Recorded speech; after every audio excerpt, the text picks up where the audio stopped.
नमस्कार दोस्तों, petrol pump dealer चयन भाग 4 में आपका स्वागत है दोस्तों। जैसे मैंने आपको पूर्व वीडियो में बताया था कि ये आवेदक अधिकतम गलतियां कर देते हैं फॉर्म भरते हुए, जिसके कारण उनका चयन निरस्त हो जाता है। दोस्तों बहुत दुख लगता है दोस्तों जब आपका चयन हो जाता है, आपको मुबारकबाद मिल जाती है, आपने पार्टियां भी कर दी, आपने सोचना शुरू कर दिया कि एक पेट्रोल पंप लगेगा, तो कितना दुख लगता है कि ऑल ऑफ सडन अचानक आपको सूचना मिल जाए कि आपका जो चयन हुआ था उसको निरस्त कर दिया गया है। दोस्तों हम फिर कोसते रहते हैं, हम अक्सर ये सोचते हैं कि कंपनी के ऊपर किसी का दबाव होगा, किसी और को पंप दे दिया, मेरे को उन्होंने रिजेक्ट कर दिया। दोस्तों गलती आप करते हैं, आपको उस चीज को रियलाइज करना चाहिए कि क्या गलती करती हैं। ये छोटी छोटी गलतियां होती है जो आप कर देते हैं, परंतु इनको सुधार करने का मौका आपको नहीं मिलता है। एक बार आपने फॉर्म में जो भर दिया, जैसे मैंने पूर्व में बताया था, आपका जो चयन हुआ है पूरी तरह से आपने जो सूचना फॉर्म में भरी है उसके आधार पे हुआ है, तो हमारा निरस्तीकरण क्यों हो जाता है, हम क्या क्या गलतियां करते हैं। दोस्तों पहले ही मैंने बताया था 70% चयन होने के बाद आवेदकों का चयन निरस्त कर दिया जाता है, क्योंकि ऐसी गलतियां मिलती हैं जो दोबारा से उसको ठीक करने का मौका उनको नहीं मिलता। दोस्तों ये गलतियां क्या है, हमारे को कैसे इसका ध्यान रखना है, ये बहुत महत्वपूर्ण विषय है। इस पे अंत तक जरूर देखिएगा और दूसरों को भी गाइड कीजिएगा कि ऐसी गलती ना करें। वो गलतियां क्या हैं, आइए हम एक एक पे चर्चा करते हैं। दोस्तों जो जमीन है, जो हमने ऑफर किया है, वो एडवर्टाइज स्ट्रेच के अंदर नहीं होता है। जो विज्ञापित स्थल है उसमें होता नहीं है, थोड़ा बाहर होता है या थोड़ा सा भिन्न हो जाता है, उस राजस्व गांव में नहीं होता है, उस म्युनिसिपल लिमिट के अंदर नहीं होता है, उस NHAI के जो किलोमीटर स्टोन है उसके अंदर नहीं होता है, तो इसके कारण हमारा रिजेक्शन हो जाता है। दोस्तों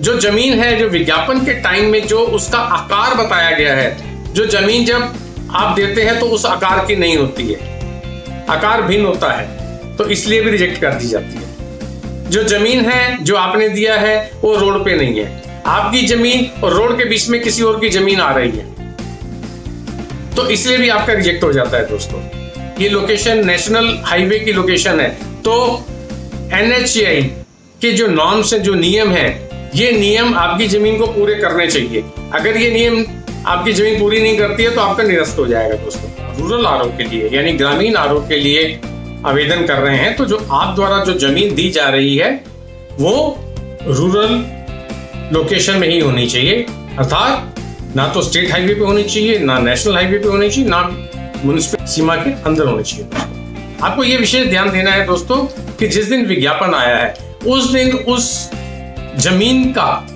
अस्तित्व क्या था, यानी वो जमीन उस वक्त किस लोकेशन पे थी।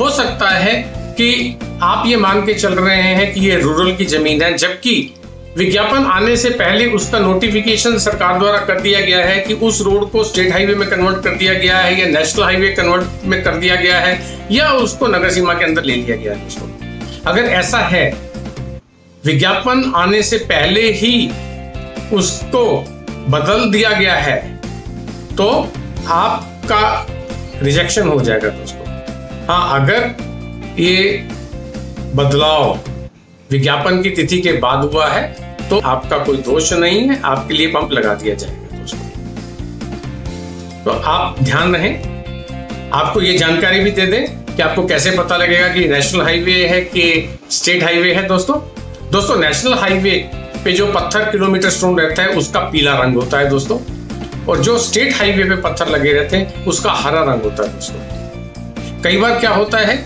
कि सड़क बदल जाती है और रूरल से स्टेट हाईवे में कन्वर्ट हो जाती है, परंतु उसके पत्थर अभी भी बदले नहीं जाते हैं, या स्टेट हाईवे से नेशनल हाईवे में कन्वर्ट हो गई है, पत्थर अभी भी बदले नहीं गए हैं, उसमें गलतियां हो जाती हैं। तो बेहतर है कि जब आप फॉर्म भरते हैं अपनी जमीन का PWD डिपार्टमेंट से राजस्व विभाग द्वारा ये जांच कर लें कि जो जमीन जिस रोड पे है वो रोड का अस्तित्व क्या है, उसकी स्थिति क्या है, ताकि कोई भविष्य में गलती ना हो जाए। दोस्तों आपकी जो जमीन है उसके ऊपर से 11 kVA से अधिक की बिजली की लाइन नहीं जानी चाहिए, क्योंकि उसके लिए अप्रूवल नहीं मिलती है, वो पंप लगाने के लिए उपयुक्त नहीं है जमीन।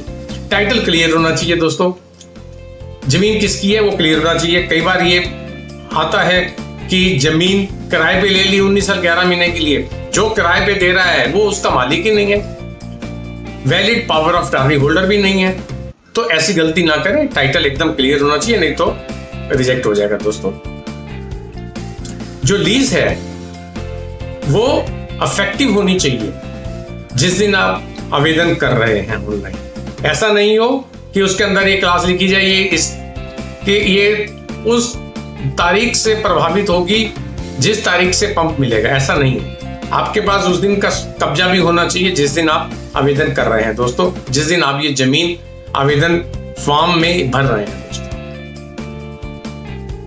एडवोकेट का सर्टिफिकेट, एडवोकेट का जो पत्र है वो आपके हाथ में उस दिन होना चाहिए जिस दिन आप आवेदन भर रहे हैं। ऐसा नहीं हो कि एडवोकेट का जो लेटर है जिसपे वो दर्शाता है कि ये जो आपकी जो जमीन है ग्रुप 1 में आ रही है, ग्रुप 2 में आ रही है, वो पत्र आप बाद में लें और उसकी तिथि बाद की हो, यानी आवेदन जिस दिन भर दिया गया उसके बाद की तिथि हो, तो आपका रिजेक्ट हो जाएगा। हमेशा आपके पास पत्र वकील का हाथ में होना चाहिए जिस दिन आप आवेदन कर रहे हैं दोस्तों। ऐसी गलती मत कीजिएगा। आपकी जो लीज डीड है यानी किरायानामा है, ये जिस दिन आप आवेदन कर रहे हैं उस तारीख या उस तारीख से पहले इसका पंजीकृत होना अनिवार्य है।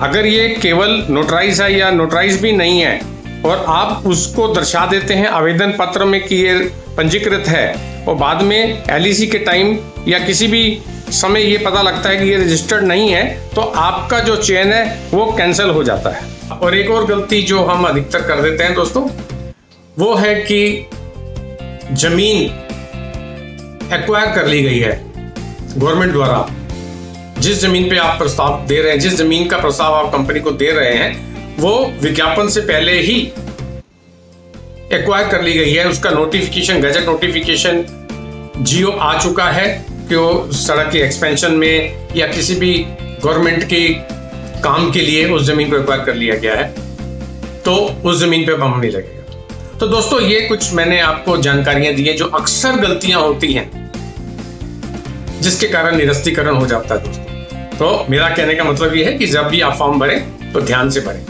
किसी के झांसे में ना आए। अगर ऐसी गलती हो चुकी है तो पंप आपको किसी भी सूरत पर नहीं मिल सकता है। अगर कोई भी कैंडिडेट नहीं है, आप सोचते हैं कि कोई भी कैंडिडेट नहीं, मैं अकेला हूं, मेरे को मिल जाएगा, नहीं मिलेगा। ये दोबारा विज्ञापन आएगा, फिर आप आवेदन कीजिएगा, तो तभी आपके लिए कुछ हो पाएगा, अन्यथा नहीं हो पाएगा। दोस्तों उम्मीद है कि आपके सारे भ्रम दूर हो गए होंगे, आपको जानकारी प्राप्त हो गई होगी कि कितनी पारदर्शी तरीके से पेट्रोल पंप डीलर का चयन किया जाता है दोस्तों अगर आपको ये वीडियो पसंद आए तो दूसरों से शेयर करें, लाइक करें, सब्सक्राइब करें। हमारे वीडियोस एलपीजी और पेट्रोल पंप से संबंधित होते हैं। जैसे ही नया वीडियो आएगा आपको इसकी जानकारी प्राप्त हो जाएगी। आप सब्सक्राइब अवश्य कीजिएगा और दूसरों का भी भला कीजिएगा, दूसरों के भी भ्रम दूर कीजिएगा। तो दोस्तों अगली वीडियो का करें इंतजार, तब तक के लिए नमस्कार।